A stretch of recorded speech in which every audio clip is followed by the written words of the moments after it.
Three burly guys in knockoff uniforms had my 17-year-old daughter Emily zip-tied like a criminal and were shoving her toward a black SUV, while HOA President Karen Mitchell barked orders into her radio like she was running a SWAT team. "Execute full compliance protocol now," she snapped. Clipboard clutched to her chest like it was the Constitution itself. Emily's scream cut through the perfect suburban twilight. "Dad, they're hurting me." My blood ran cold, but I didn't move yet. I'd been waiting for this exact moment for weeks. Phone already recording. Every ridiculous HOA violation she'd invented about our family finally about to blow up in her perfectly highlighted face. See, in Willow Creek Estates, Karen Mitchell wasn't just the HOA president. She was the self-appointed queen of lawn measurements and aesthetic harmony. She'd spent the last month turning our quiet cul-de-sac into her personal police state, all because Emily dared to ride her bright red bike home from school one afternoon instead of wheeling it invisibly through the garage like some kind of invisible ninja. According to Karen's latest emergency bulletin, bikes visible from the street after 4 p.m. constituted a blatant disruption of neighborhood curb appeal. Never mind that the bike was in our own driveway. Never mind that the rule didn't exist in the actual bylaws. Karen had printed new ones on her home printer, highlighted them in pink, and declared them gospel. "I'm Alex Rivera, 42, single dad, former corporate compliance auditor, who got blacklisted after I exposed my old boss skimming retirement funds. Neighbors called me that quiet guy who probably sits in the dark watching us all. Karen called me worse on the community Facebook page, implied I was a deadbeat letting my kid run feral. I smiled, nodded, and said nothing. While she was busy posting zoomed-in photos of our mailbox, 2 inches too far left apparently, I was busy installing microcameras that looked like birdhouses. While she was measuring my grass with a ruler at dawn, I was downloading public HOA financial records and cross-referencing every penny she funneled into her enforcement fund. Patience isn't flashy, but it's deadly when you know how to use it. The first time Karen showed up on my porch 2 weeks earlier, she'd been all sugar and fake concern. "Alex, honey, we're a family here at Willow Creek. But rules protect our property values. Surely you understand." She'd smiled that Stepford smile while her eyes scanned my garage like she was hunting for evidence of moral decay. Emily's bike was leaning against the wall. One photo later and the campaign began. Daily posts. Some residents refused to respect community standards. Then the drive-by inspections. Then the anonymous letters in every mailbox except mine, because she wanted me to feel isolated. I never argued. I just started documenting.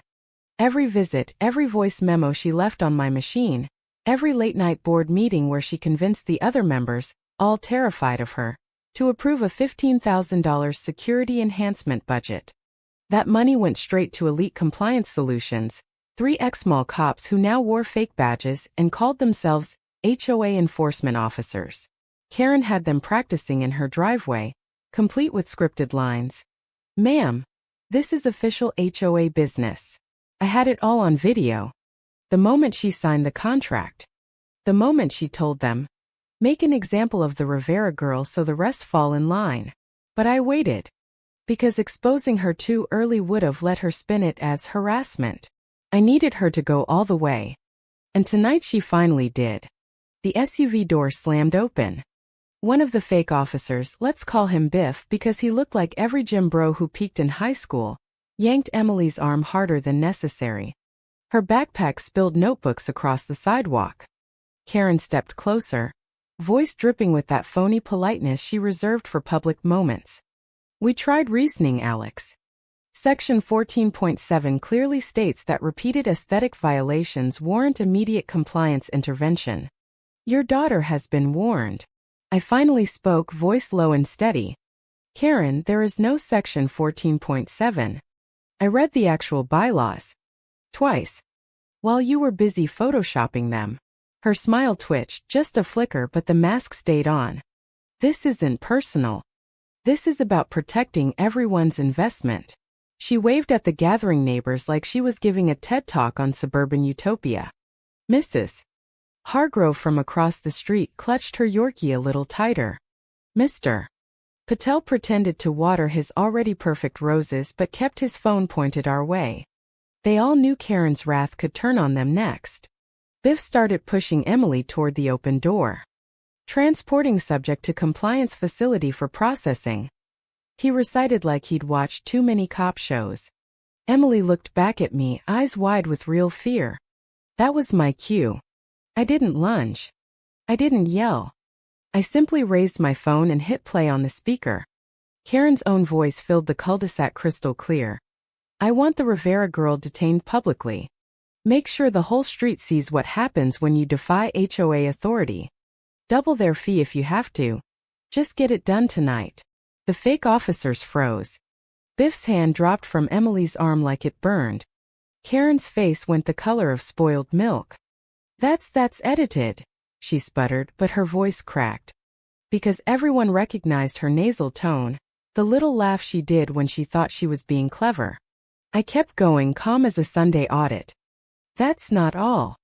Here's you telling your board that the enforcement fund is for landscaping, while wiring $9,400 to Elite Compliance Solutions for tactical services. Here's the contract where you promise them immunity from any legal consequences. And here, I swiped to the next file, is the email where you said, and I quote, if the father causes trouble, remind him single dads are easy to paint as unstable. The cul-de-sac went dead silent except for the sound of Karen's breathing turning into hyperventilation. Biff looked at his partners, then at Karen. Lady, you told us this was just writing tickets. You said he was a pushover. You never mentioned federal wire fraud or impersonating law enforcement. Karen's clipboard trembled. I am the law here. The HOA board granted me presidential authority. She actually stamped her foot. The woman who'd spent years lecturing everyone on decorum was having a full Karen meltdown in front of God and Ring cameras. I stepped forward, still not touching anyone, and gently pulled Emily behind me. Presidential authority doesn't exist in any HOA in America, Karen. I checked. With actual lawyers. While you were busy playing dictator, I was building a case that the FBI is going to love, especially the part where you use community funds to stage a kidnapping of a minor. That word, kidnapping, landed like a grenade. Mrs. Hargrove gasped. Mr. Patel stopped pretending to water anything. Phones started coming out for real now, not just recording but live streaming to the Willow Creek community group. Within seconds the chat exploded. Is that Karen? She hired what? Biff and his buddies started backing away from the SUV like it was radioactive. We're contractors, man. She said it was legit. We're out. One of them actually ripped his fake badge off and tossed it on the grass like it was on fire. Karen lunged for the radio like she could still salvage her fantasy. You can't quit. I paid you. But the only sound that came back was static and the distant wail of real sirens. Because while she was busy grandstanding, I'd hit send on the pre-written report to County Dispatch 30 seconds after they first touched Emily. Turns out when you have timestamps, audio, bank transfers, and a terrified teenager on video, even suburban police move fast. The first patrol car rounded the corner just as Karen tried one last desperate play. She pointed at me with a shaking finger and screamed, "He's the threat. He's been stalking me with cameras." But the lead deputy took one look at my phone screen, still playing her own voice ordering a minor's detention, and then at Emily's wrists, still red from the zip ties, and made his decision. "Ma'am, you're going to need to come with us." Handcuffs, real ones this time, clicked around Karen's wrists. She looked smaller suddenly, like the air had gone out of her power suit. The clipboard clattered to the pavement, bylaws scattering like dead leaves. As they loaded her into the back of the cruiser, she twisted around one last time and hissed at me, "You'll regret this. The whole neighborhood will turn on you." But the neighborhood was already turning on her. Neighbors who'd been too scared to speak for months were suddenly very chatty with the deputies. She's been doing this for years. She threatened my kid's treehouse. She made us vote yes or else. Emily leaned into my side, still shaking but starting to smile through the tears. "Dad, you knew this was coming?" I kissed the top of her head. I knew the second she measured our grass at 2.47 inches instead of 2.5. Nobody's that obsessed unless they're terrified of losing control. The black SUV with the fake plates got towed. Elite Compliance Solutions got a visit from the state licensing board before sunrise. And Karen Mitchell, Queen of Willow Creek, guardian of perfect lawns and terrified neighbors, spent her first night in county lockup realizing that clipboards don't trump federal fraud statutes. But that was only the beginning. The next morning the neighborhood looked different. Not because anything physical had changed, the lawns were still perfect, the flag still waved at exactly the HOA-approved 45-degree angle, but because the fear was gone. People actually waved at me instead of pretending to be fascinated by their own mailboxes. Mrs. Hargrove brought over a plate of sorry we believed the crazy lady cookies. Mr. Patel offered to help Emily fix the scrape on her bike that Biff had caused during the dragging. I sat on my porch with coffee and watched the show unfold on the community page. Karen's carefully curated posts about maintaining standards were buried under hundreds of comments calling her everything from suburban Stalin to clipboard Cleopatra. Someone had already made a meme. Karen's face photoshopped onto a dictator's body with the caption, "Let them eat perfectly edged grass." But I wasn't celebrating yet. I knew how these things went. Karen still had friends on the board, still had money or what was left of the enforcement fund, and most importantly, she still had that terrifying certainty that she was right. People like her don't go quietly. They double down. Sure enough, by noon my phone started blowing up with texts from unknown numbers. "You're destroying a good woman. She was only trying to help." Single dads always play the victim. I traced them back to Karen's sister in the next subdivision. Classic. Even behind bars she was working the phones. I didn't answer. Instead I uploaded the full unedited package, audio, bank records, video of the arrest, to a shared Google Drive and sent the link to every homeowner in Willow Creek with a polite note. In case anyone wants the truth before the next board meeting. Within an hour the board called an emergency Zoom. I joined from my kitchen table, still in the same hoodie I'd worn the night before. Karen's vice president, a nervous accountant named Todd, looked like he'd aged 10 years. We had no idea the enforcement team wasn't licensed. Karen said they were former police. I just raised an eyebrow. "Todd, you signed the check for $9,400. The one that says, Tactical Compliance Services. Did you think they were teaching yoga?" The Zoom chat exploded. Screenshots of Karen's private messages to the board surfaced. Threats wrapped in pastel emojis. "Support this or watch your own violations get spotlighted" 2 hearts. One by one the board members started throwing her under the perfectly manicured bus. By the end of the meeting Karen had been removed as president by unanimous vote, and the entire enforcement fund was frozen pending audit. I could have stopped there. Most people would have. But Karen had put her hands on my daughter. So I didn't stop. That afternoon I met with a real attorney, not the kind Karen hired for her fake legal opinions, but the kind who used to prosecute white-collar crime for the U.S. Attorney's Office. We filed everything. Civil suit for emotional distress, false imprisonment and defamation, criminal referral for fraud and conspiracy, and a complaint with the state real estate board because Karen's side gig as a local realtor was about to become very relevant. Turns out when you use community money to stage kidnappings, your professional license tends to evaporate. Meanwhile, Emily was processing in her own way. She'd always been the quiet kid who followed rules, but something shifted after the zip ties. That night she sat at the kitchen table sketching new bike designs, bright red with middle fingers painted on the spokes. "For the next time some HOA Karen decides my freedom is an eyesore," she said with a grin that made me prouder than any report card. I laughed until coffee came out my nose. Black humor, maybe, but sometimes that's the only kind that keeps you sane when your neighbor tries to disappear your kid. The fake enforcers flipped faster than cheap lawn chairs in a tornado. Biff, real name Brandon, showed up at my door the next day looking like he hadn't slept. "Look man, she told us you were dangerous. Said you had a record." I showed him the folder with his own criminal background check, public record of course. 3 DUIs and a restraining order from an ex. He went pale. "We'll testify. Whatever you need. Just don't let the FBI think we knew." I smiled. Cooperate and maybe the feds go easy. But delete her number. Permanently. Karen's empire of fear was crumbling in real time. And the funniest part, the part that made me laugh alone in my car, was how small it all seemed once the spotlight hit it. She'd spent years terrorizing grown adults over grass height and mailbox flags, convinced she was some kind of suburban savior. Now she was just a middle-aged woman in an orange jumpsuit learning that clipboards don't stop indictments. The media caught wind by day 3. Local news vans parked at the entrance to Willow Creek like it was a crime scene, which technically it was. Reporters loved the angle. HOA president arrested for ordering teens detention. Video goes viral. Clips of Karen screaming, "I am the law here," racked up millions of views.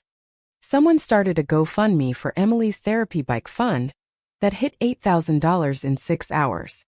Karen's real estate listings suddenly showed 0 interested buyers. Turns out nobody wants to close on a house sold by the woman currently trending as clipboard kidnapper. But the real turning point came at the emergency HOA meeting that Friday night. The community center was packed, standing room only.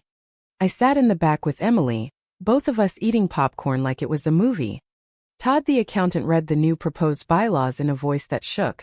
No more private enforcement teams, no more secret funds, no more presidents declaring martial law over bicycles. Someone in the crowd yelled, "And term limits." The cheer that followed rattled the windows. Karen's empty chair at the head of the table sat like a throne no one wanted anymore. Her photo on the past president's wall had already been taken down. Someone had replaced it with a sticky note that read, "Be nice or be next." I didn't speak during the meeting. I didn't have to. The neighborhood had finally found its voice, and every word was a middle finger wrapped in polite suburban language. "We trusted you, Karen. You made us afraid of our own street. My kids stopped playing outside because of you." Each confession landed like another nail in the coffin she'd built for herself. When the vote to dissolve the old enforcement policies passed 100%, I finally stood up. Not for applause, just to make sure everyone heard the last part. One more thing. The civil suit against Karen and the HOA isn't going away. But if the new board agrees to full transparency and donates the remaining enforcement money to a youth bike safety program, my lawyer and I might be open to discussing a reasonable settlement. The room erupted in relieved laughter. Even Emily clapped. As we walked out into the cool night air, she looked up at me. "Dad, you planned all of this?" I shrugged. "I just documented what she did. She's the one who wrote the script. I just made sure the ending sucked for her instead of us." The weeks that followed felt like waking up from a fever dream. Karen's mugshot went mega-viral. Perfect hair still somehow in place. Expression pure disbelief that the world hadn't bowed to her clipboard. Her real estate brokerage dropped her faster than a hot lawn mower. The state yanked her license pending investigation. Her house went into foreclosure because the legal fees ate what was left of her savings. Last I heard, she was living with that sister in the next subdivision, probably measuring their grass at midnight and muttering about ingrates. The fake company Elite Compliance Solutions got raided. Turns out they'd been pulling the same scam in 3 different HOAs across the county, writing fake tickets, detaining teenagers for loud music, the works. Federal charges landed like dominoes. Brandon and his buddies took plea deals and disappeared into witness protection or whatever the suburban version is, probably selling security systems in Nebraska. Willow Creek estates became almost unrecognizable in the best way. Kids rode bikes again, bright red ones, loud ones, ones with streamers and bells. No one called the compliance hotline because there wasn't one anymore. The new board actually listened when people complained about real problems instead of inventing them. Property values didn't tank like Karen had always threatened. They went up because people wanted to live in the neighborhood that took down its own dictator. Emily thrived. She started a petition for a community bike park and got it approved in record time. The girl who used to flinch at raised voices now stood in front of the board and said, "My dad taught me that rules are supposed to protect people, not scare them." I had to step outside for a second because something got in my eye.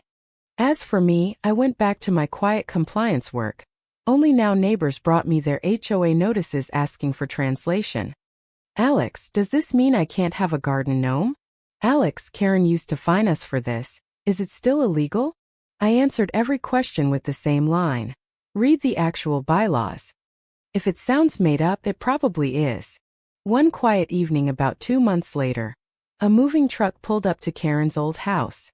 The new owners waved awkwardly when they saw me. I waved back. No hard feelings. The cycle had broken. But the best moment, the one that still makes me smile in the dark, came when Emily and I were riding bikes together at dusk. No one watching, no one measuring, no one caring. Just a dad and his daughter doing the most rebellious thing possible in suburbia. Living normally. She coasted up beside me. Hey Dad, you think Karen ever learned anything? I thought about it for a second. Some people only learn when they lose everything. And she lost it all: power, money, reputation, freedom. Maybe that's the lesson. Emily grinned. Good. Because if she ever comes back with another clipboard, I'm running her over with my bike. Legally, of course. We laughed until our sides hurt, the kind of laugh that comes after you've stared down a bully and won. Not with fists but with patience, proof, and the quiet certainty that some rules are worth breaking when they stop protecting people and start devouring them. So here's the question I want you to answer in the comments and be honest. Was the single dad the real problem for refusing to bow to absurd HOA rules? Or was Karen the one who turned a neighborhood into her personal police state the moment she decided her clipboard gave her the right to handcuff a child? Who was truly guilty, the girl on the bike or the woman who thought she owned the street? Drop your verdict below. Because in Willow Creek, we finally learned the difference between rules and tyranny. And once you see it, you can never unsee it.